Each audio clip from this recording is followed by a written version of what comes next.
और brain washing की वजह से एक बड़े स्केल पर देश में लोगों का ब्रेन वॉश किया गया है।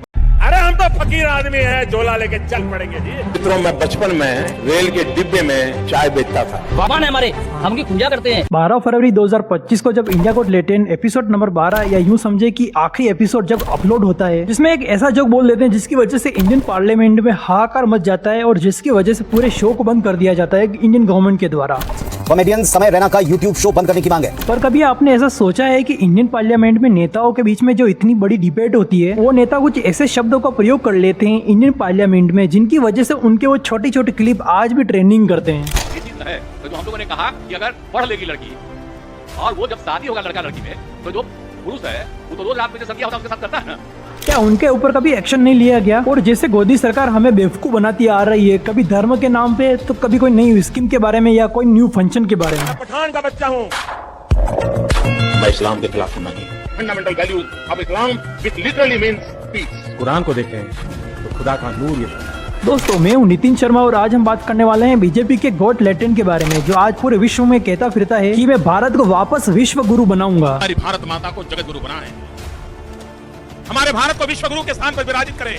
और इस वीडियो में हम उन बातों पर भी विचार करेंगे जो नेताओं द्वारा अपशब्द पार्लियामेंट में कहे गए हैं। ये सब 1952 की पहली लोकसभा बैठक के दौरान शुरू हुआ था, जब नए स्वतंत्र भारत की पार्लियामेंट में तीव्र और जज्बाती डिबेट हो रही थी। तब ऐसे शब्दों का यूज किया गया जो विपक्ष पार्टी के लिए अपमानजनक हो सकता था। हाल ही में कुछ नेताओं ने पार्लियामेंट में कुछ ऐसे कटु वचन बोल दिए जो अपने भाषण में, जिनके सुनने के बाद आपको भी लगेगा कि ये नेता कैसे देश को संभालेंगे।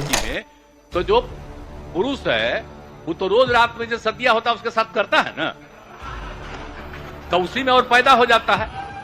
अब हम बात करने वाले हैं बीजेपी गोट लेटेंट के बारे में, जिसने झूठे वादों के साथ अपनी सरकार बना ली और डेमोक्रेसी को डिक्टेटरशिप बनाकर अपना राज कर रहा है। मोदी सरकार ने उन सब मीडिया चैनल को अपने कंट्रोल में कर रखा है जो सिर्फ भारत की जनता को वो बताएंगे जो सिर्फ मोदी सरकार चाहेगी। मोदी सरकार हमेशा धर्म को सहारा लेकर अपने आप को बचाती हुई आ रही है, जिसमें से एक नेता है जो खुलेआम धमकी देता है कि अगर बटोगे तो कटे जाओगे। मैंने कहा था ना क्या कि बटोगे तो कटोगे। अब जनता भला करे भी तो क्या करें? अगर कंप्लेन करने भी जाएं तो करे भी किसको? खुद मोदी सरकार को। भारत की जनता ने मोदी को भगवान के रूप में मान लिया है। जो मोदी कहेगा वो सब हम करेंगे, चाहे कोरोना के जैसे वापस थालियां ही क्यों न बजानी पड़े। कभी आपने ब्रेन वॉश के बारे में नाम सुना है? तो हाँ दोस्तों, मुझे ऐसा ही लगता है कि इन सब लोगों का एक बड़े पर्दे पर ब्रेन वॉश किया गया है। इसीलिए तो इन जनता ने एक इंसान को भगवान के रूप में स्वीकार कर लिया है। ब्रेन वॉशिंग की वजह से एक बड़े स्केल पर देश में लोगों का ब्रेन वॉश किया गया है। यहाँ गांधी परिवार ने करा क्या है इस देश में जो आज हम खड़े क्यों खड़े? मोदी बस। सरकार के पास दो पहलू हैं लोगों तक अपनी बात पहुंचाने के लिए। पहली है गोदी मीडिया और दूसरे खुद नरेंद्र मोदी जो एक नकाबपोश पर्दा है, जिसके जरिए वो बताते हैं आम लोगों को कि मोदी ही मसीहा है, अगर मोदी नहीं तो धर्म खतरे में आ जाएगा। गांधी परिवार ने करा क्या है इस देश में जो आज हम खड़े क्यों खड़े? मोदी बस। जिसके साथ दूसरी गोदी मीडिया जो चैनल और मीडिया को खरीदकर लोगों को ये बताती है कि वो एक सर्वश्रेष्ठ धर्म हिंदू धर्म में पैदा हुए हैं और पूर्वजों को विक्टिम का रोल प्ले करवाया जाता है। पूर्वज उनके लिए कैसे मुगलों से लड़े थे। हाँ, ये सही है, पर वो लोग सत्ता के लिए लड़े थे और आज सत्ता के लिए लड़ रहे हैं, पर साथ में धर्मों को भी आपस में लड़ा रहे हैं। थोड़ा आप लोग से बात करना चाहूंगा। क्या नाम है आपका? चलो हम बात करते हैं कि कैसे बीजेपी मोदी को अपना चेहरा बनाकर लोगों को इमोशनली मैनिपुलेट करती है, जैसे लोग उनको भगवान मानने लगते हैं। नरेंद्र मोदी के आपने बहुत सारे भाषण सुने होंगे जिसमें वो अपने आप को एक छोटे गरीब परिवार से बताते हैं। मैं 35 साल तक भिक्षा मांग करके खाया हूँ। क्या जोक मारा भाई। करीब 40 साल मैंने भिक्षा मांग करके खाया है। क्या बोलूं मैं इस पे?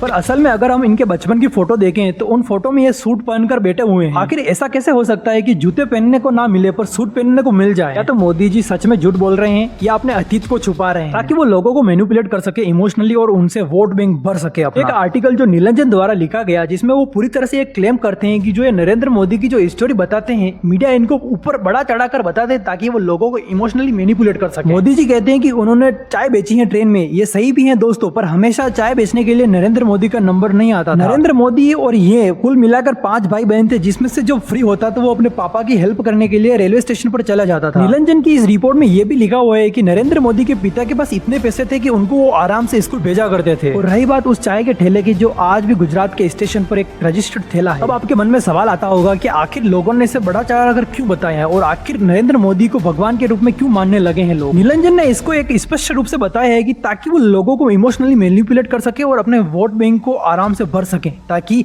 अंबानी और अडानी जैसे लोगों को भरपूर पैसा दिया जा सके और गरीबों को 5 किलो अनाज देकर रवाना कर दिया जाए।